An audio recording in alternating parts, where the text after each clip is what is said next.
nosso Varandão da Saudade. Mais tarde a gente vai ter a primeira partida da República Tcheca, que pra mim é impossível falar de Tchequia sem falar. Eu também não consigo falar Tchequia. Você fala Tchequia? Pra mim é República Tcheca. Inclusive, na época que eu trabalhava, na época que eu era jornalista, eu usei Tchequia num texto, tomei esporro, tive que procurar um documento da Embaixada da República Tcheca no Brasil pra provar, gente, eles trocaram de nome, agora é Tchequia, mas pra mim sempre será República Tcheca, e eu não consigo falar do futebol desse país sem falar de um dos primeiros times alternativos que eu me afeiçoei na minha existência como torcedor, que é aquela República Tcheca de Pavel Nedved, né? Eu não vou ficar aqui mentindo, dizendo que eu assistia muito o jogo, até porque eu era novo, mas eu sabia que eram os principais caras dessa seleção, e quando eu assistia, eu gostava muito, principalmente porque eu gostava da Juventus e via o Nedved jogando lá, e jogava com ele no videogame também. O videogame é grande parte da minha formação como torcedor.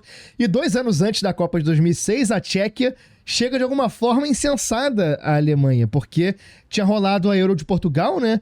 Quando nossos guerreiros tchecos caíram para a gigantesca Grécia de Caristeias, Karagounis e companhia na semifinal.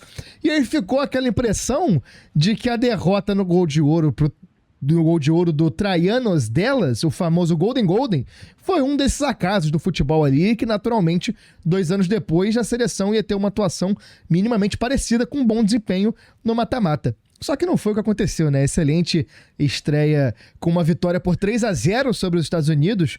1 gol do gigante Ian Kohler e 2 de Thomas Rosick.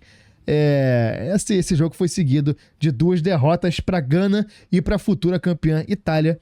Essa derrota, último jogo da Tchequia em Copas, já que o país ficou de fora em 10, 14, 18 e 22 e retorna nessa quinta-feira na partida contra a Coreia do Sul. Pois é, então, 2 coisas que eu gostaria de ressaltar a respeito disso. A primeira é falar sobre esse time de 2006, porque foi um time que chegou à Copa do Mundo mais ou menos como chega a Noruega hoje, como chega a Turquia hoje. Era um time candidatíssimo. Entendeu? Tipo, a ótima geração tcheca, né? Negócio assim. E, de fato, se você pega os nomes, esse time tinha Nedved, esse time tinha Tomáš Rosick, esse time tinha Peter Cech no gol, esse time tinha Milan Baros, esse time tinha aquele grandalhão Kohler, que era bom pra caramba no Winning Eleven do PlayStation 2. Exatamente. Entendeu? Esse era um time decente da República Tcheca. Inclusive, eu digo que eles perderam a Copa naquela derrota para Gana, que inclusive avançou e enfrentou o Brasil nas oitavas de final, certo? Se você se lembra muito bem, o Brasil ganha por 3-0 sem nenhuma complicação.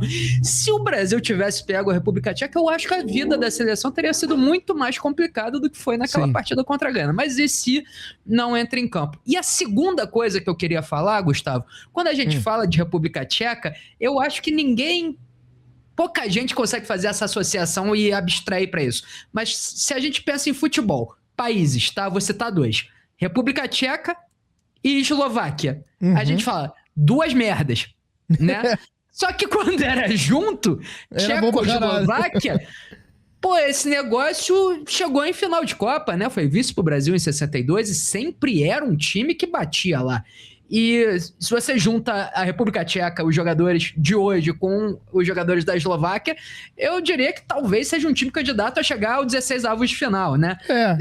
Então, para mim é impressionante como essa questão geracional não acompanha depois da separação dos 2 países, sacou?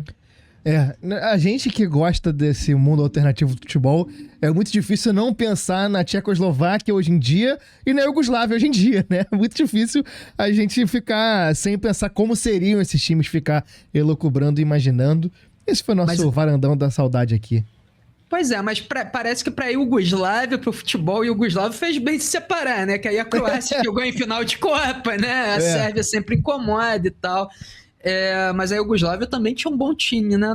Na década de 50. Chegou em final de Euro. Depois teve um bom time na década de 90, antes da separação, né? Sim. Enfim. Mas fica saudoso. E a União Soviética também, né? Que é basicamente juntar todos os times do leste europeu. É a Rússia com o Kvaratskhelia, né? Ia ser doideira. É basicamente isso, exatamente.